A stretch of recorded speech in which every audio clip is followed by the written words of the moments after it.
I have come to ask your forgiveness, Dianara. I shall return to you as soon as I am able. Your vision tears again, doubling and bleeding until you are facing yourself again, trying desperately to speak, to warn Dianara that this is not a man, but a creature that kills for his own needs. He doesn't care about you, Dianara. You are a tool to him, a tool he needs to... But Dianara speaks and you can't stop her. I would place myself in 1,000 dangers, embrace eternity for you, my love. I am not afraid. Listen to me. I will accompany you, though the plains themselves should bar the way. You feel yourself shattering, relief and satisfaction. His satisfaction at her words, knowing she would say them, always knowing, and her admission of love is like the slamming of a portcullis across your heart.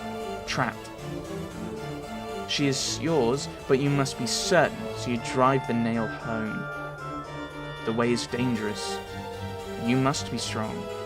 Far stronger than you are now. Swimming through her mind, relief.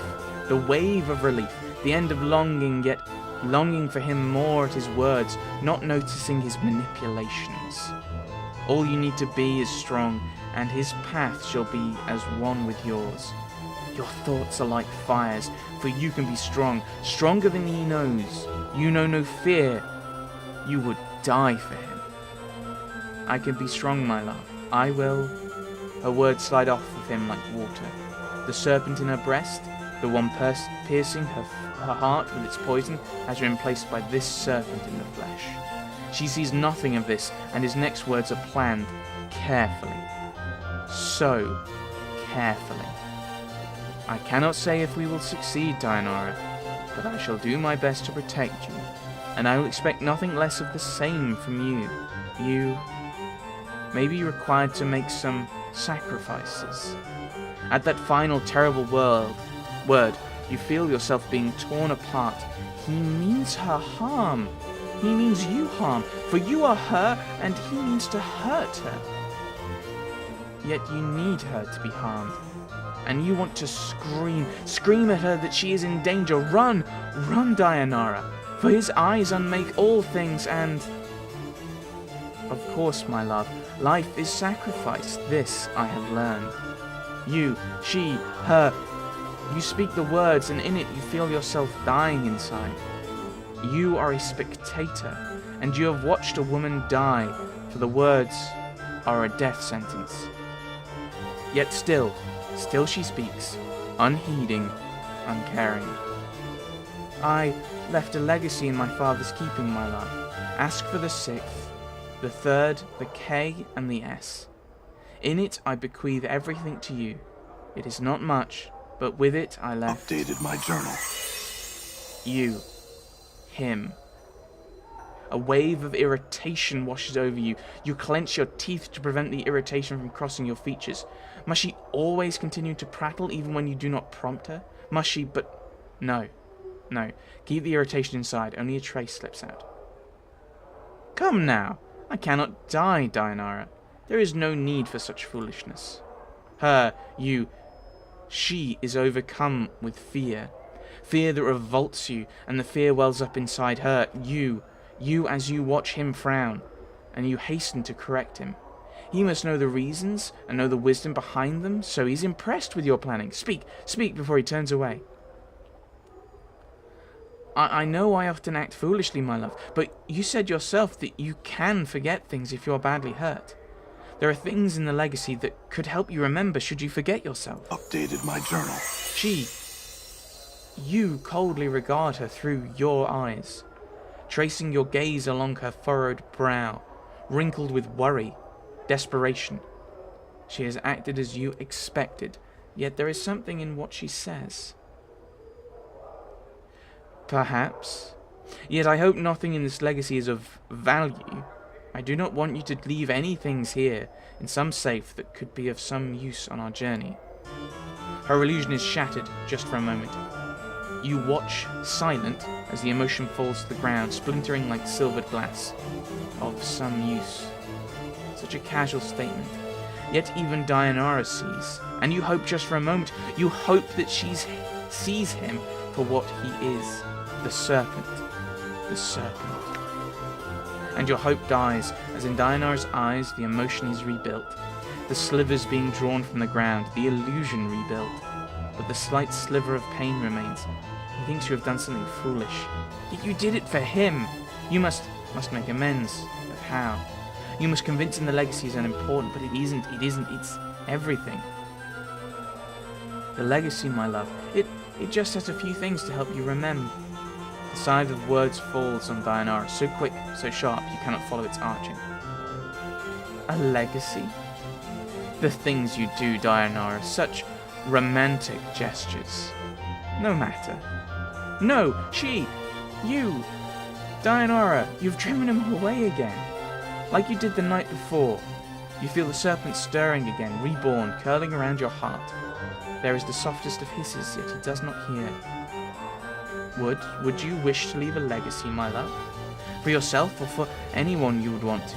It might help you remember if you left something for yourself, or for the ones you love. The word scythe falls again, terrible and sick and swift. Yet this time the illusion holds and the serpent is cloaked. The serpent is cunning and it shall not reveal itself until it strikes. A legacy for myself? Not likely. The things I would leave for myself would not be safe in some advocate's office, Dianara. But enough of this. I must leave. He is leaving. You must make him remain. The experience swirls around you, terrible. The spiraling toward the final scene. The question she wants to ask. Don't ask it, Dianara. Don't ask it. Be silent. Be silent. My love, before you go, his anger, his irritation, what now, girl? What now, you mewling banshee? Before I go? Looks like I'm in no danger of that. Come, Dianara. Can't these questions wait for the morn? There is much. She is desperate, drowning. Say it, say it, say it, and you, speak it. Do you want me to come with you, my love? The rush of emotion dies in your mind. This is the end. The words you are about to speak are true. But the truth is not the truth she sees. There are no lies, only cold calculations. Of course he wants you to come with him, Dianara. You understand it clearly, too clearly. He's invested too much in the poor girl to let her go. Of course, Dianara, I would not have asked you to come with me if I did not want your company. You know how I feel about you.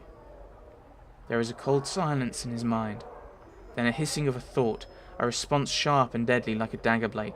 The lie comes swiftly, unburdened by emotion. I love you, Dianara.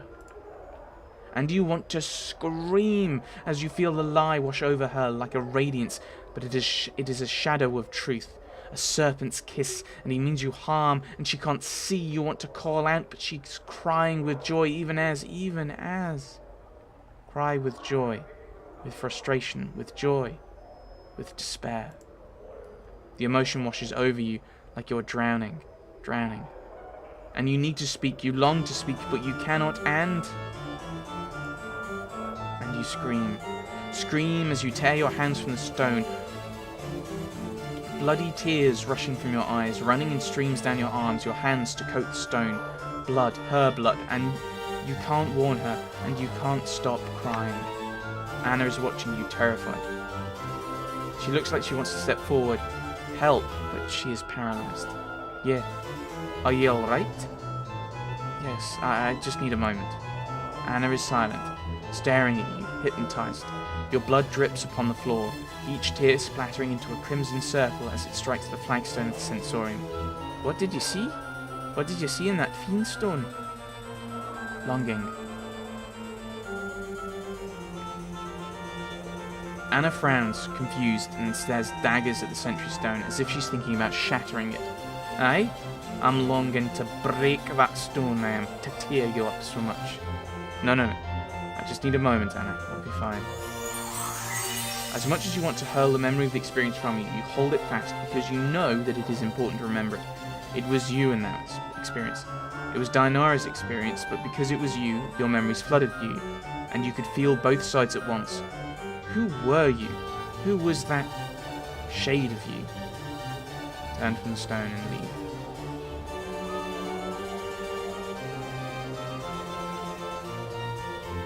Right, well, let's look at this third one. I assume that'll be connected to us as well. The inscription around... Okay, maybe not. The inscription around the base of the sensory stone indicates that it holds the experience week-long hunting trek across the forests of Arborea. Or begin the sensation. You're standing in a circle of white tents deep in the woods somewhere. The trees around you are by far the largest you've ever seen. Suddenly, though, there is an odd prickling sensation at the back of your skull. I assume that we're going to actually be the prey. Continue. Your surroundings melt into a colourless smear and slowly resolve into what looks like the interior of a large grey sphere. Across from you stands a figure almost identical to yourself. His eyes flash in the half-darkness. A mad smile splits his feature. I knew you would come. I assume that who are you? It's me? Greetings. Oh, greetings, greetings, so good to see you. He sneers.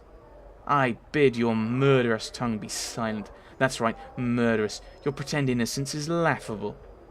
Who are you? Oh, don't you know? Didn't all those filthy, lying, thrice-be-damned journals tell you who I am? Those journals that were so conveniently left for me when I awoke. Those journals that called me an incarnation. Ah, burn them all, I did. All that I found. What did they say exactly?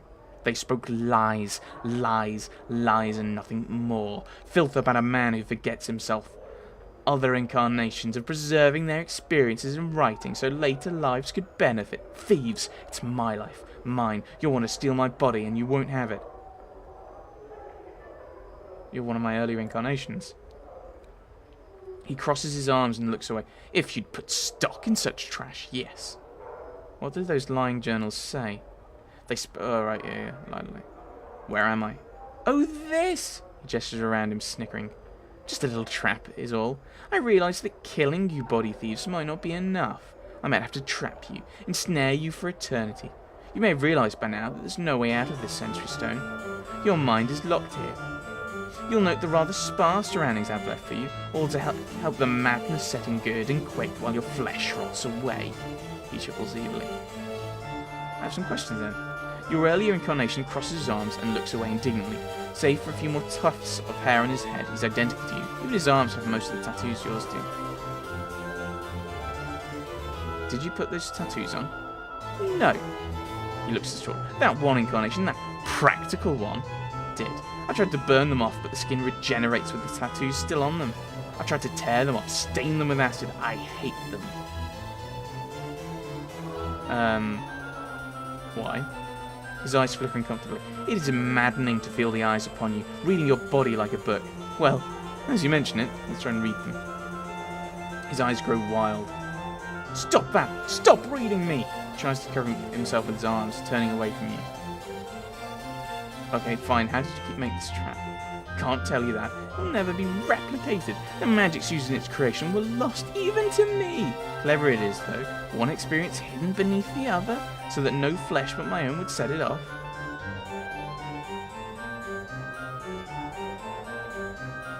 Let's try reading the tattoos. I think I probably should have gone around this. Actually, that's I think the way to get out. You put those tattoos on. Read. Okay, keep reading. Figure's eyes grow tired. Stop! Stop now! I'm warning you. He turns away from huddling up to cover more of his body. You see on his back the list of tattoo warnings that Mort once read to you at the mortuary. There is, however, one line at the bottom that Mort has neglected to read aloud. Don't trust the skull. Oh, we read that before, haven't we? Previous incarnation grows more and more frantic as you keep hearing him. I'm warning you for the last time. Stop! How do you make the trap again? But if your flesh sets this off, wouldn't that mean I'm you? You've trapped yourself. I've trapped myself, don't you see? But that's not... You're one of the... I thought I put in safeguards. How could you... I be so foolish? He wrings his hands together, biting his lower lip. How to get out? How? I've forgotten. Wait. I'm the only one who can release you. But I will not do. If you're I, then you can release yourself. Try to release yourself by willing the trap open. Woo! Yeah. We probably should talk to Mort about that little thing. Hey, what's eating you, Chief? Okay. Can you read to me what's tattooed on my back again? Ah, come on, Chief. Don't tell me you forgot again. No, I think I want to hear all of it this time. Go ahead, refresh my memory. Bet I'm going to be hearing that a lot. Let's see. I know you feel like you've been drinking a few kegs of stick swash, but you need to centre yourself. Among your possessions is a journal that will shed some light on the back dark of the matter. Farad can fill you in on the rest of the chant if he's not in the dead book already. Keep going.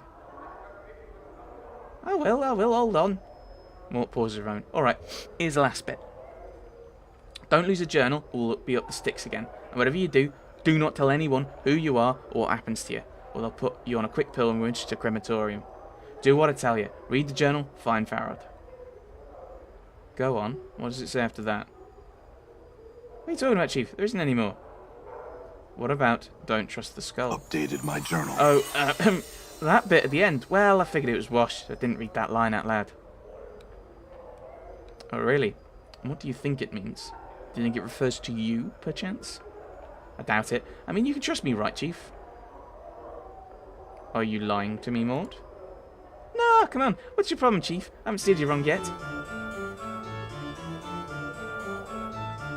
Yet. I don't like the fact you didn't read me the line, and I'd like to know what else you've neglected to mention since we've been travelling together. Nothing! I've told you everything. Well, almost everything, but nothing, you know, dangerous. If there's anything else, I suggest you tell me now. Chief, seriously, there's nothing else. I wouldn't hold out on you. So, right, you said there's nothing else. It's like almost everything, and then actually there's nothing else. Other questions. Yeah, more. Why didn't you tell me about the Eshelani tattoos on my back? Oh, that bit at the end. Alright, I was about to just going back that round. What do you think we should do next? Well, is it? Go on. Looks like we need to find out more about that Night Hag Revel. And I have to tell you, Chief, I'm not looking forward to that. Festival sages some of the Century Stones might be able to tell us something though. Let's move on. Let's ask out other people. What is your will? Things I would know.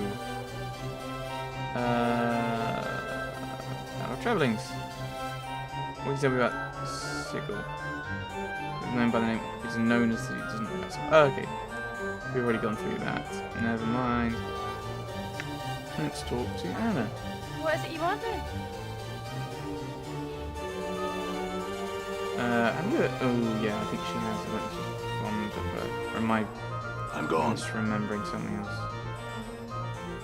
Maybe I'm getting confused with Fen. But let's.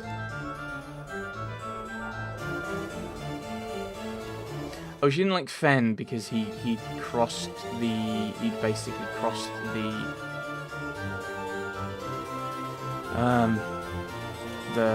What was it, Lady of Blades or something?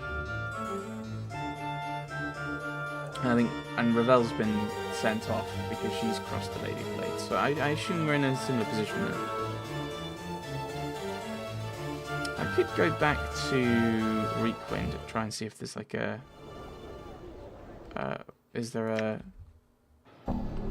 There might be a reward for going to talk to him, just checking up on him. So let's go and do that, shall we? Goldward, also known as Wanker City. Being through the cracks, you see what I placed with